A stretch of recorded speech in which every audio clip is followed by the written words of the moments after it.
she was so celebrated. You know, this was a child that even her name is reflective of just how endeared she was, just how, you know, anticipated she was. You know, she was the first granddaughter on both sides. You know, both my mom and his mom really wanted a girl and they got her. And so she was just a sweet kid, just a sweet baby. She reached for old people at church. You know, she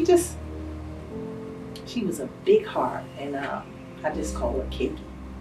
It's a sweet baby Kiki, sweet kid. And she grew into that, and I remember, you know, she was in a situation at school where another little girl wanted to fight her, and she just kept saying, I really just want to love people. I just don't want to fight.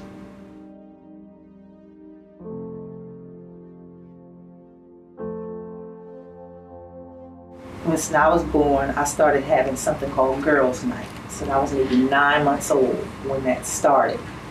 And of course, she has 2 little sisters from me, and she has some siblings from her dad. But as a tradition, every Friday, we have Girls' Night. Every Friday, rain or shine, sick or well, we have Girls' Night. That is something we do personally as a family. I've had everything from butterflies resting in my hands to right after sentencing, there was this collection of birds just chirp, chirp, chirp, chirp, chirp, chirp, as I'm leaving the courtroom. And I'm like, she's here.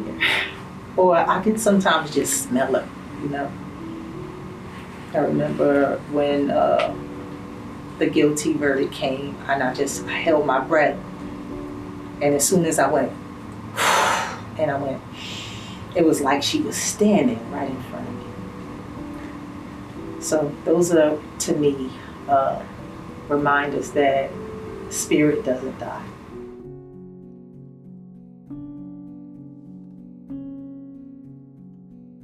I am not here without the strength of God alone.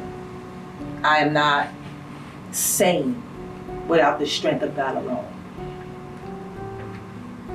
And you didn't ask me this, but I'm going to say it. I went home the night of the sentencing, and I was so mad with myself. I was so mad. And you know why I was mad? I was mad because I actually felt sorry for those kids. Because I felt like I was betraying my daughter. And I thank God for his spirit, because I was quickly reminded, after I spoke to my 7-year-old, I was quickly reminded that I'm not just Sanaa's mother. I'm a mother. So I can never celebrate the demise of children, young people.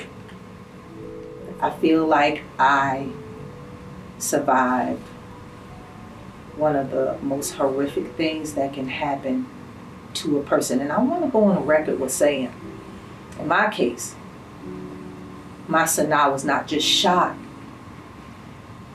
I live every day with the knowledge of how Sanaa was murdered, how this child sustained injuries that would buckle a grown man at his knees, how she was literally alive for 90% of her torture.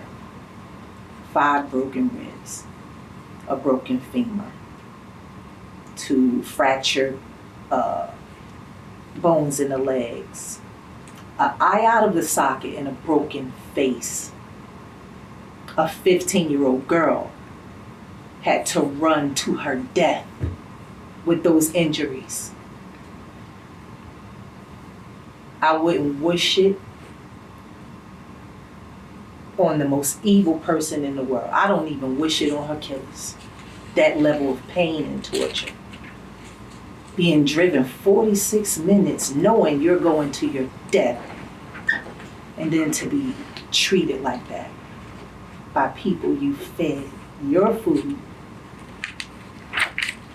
and gave your clothes to. It was really sad for me to come home the night of sentencing and see that there was a narrative that was so untrue. And it was suggested that Sanaa was killed because she did something.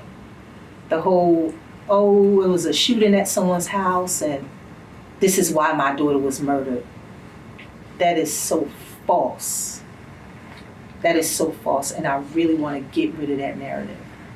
My child was killed because somebody wanted to kill someone, not because she did anything wrong. I don't want this to be justified that way. She died because someone wanted to kill somebody.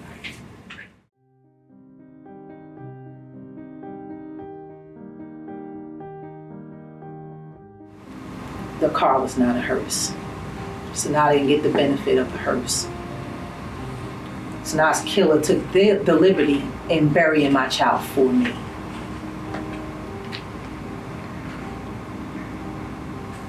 One of the most painful things about the process was knowing how much my daughter loved this young girl. How she defied me for her.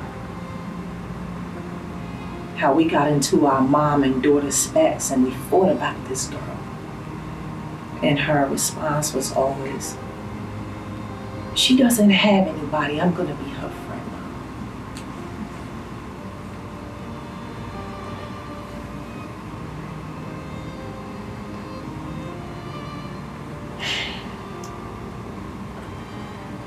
And then to think about what I know was going through Sanaa's mind when she threw her phone out the window while I was calling her. Can you imagine the mind of a 15-year-old who didn't listen to Mom, and now everything Mom said is coming true, and it's nothing she can do about it. She's outnumbered and it's dark. And then to know that this person knew enough about my daughter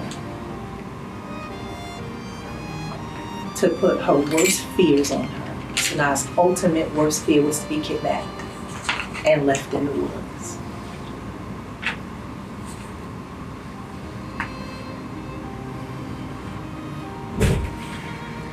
When I think about that,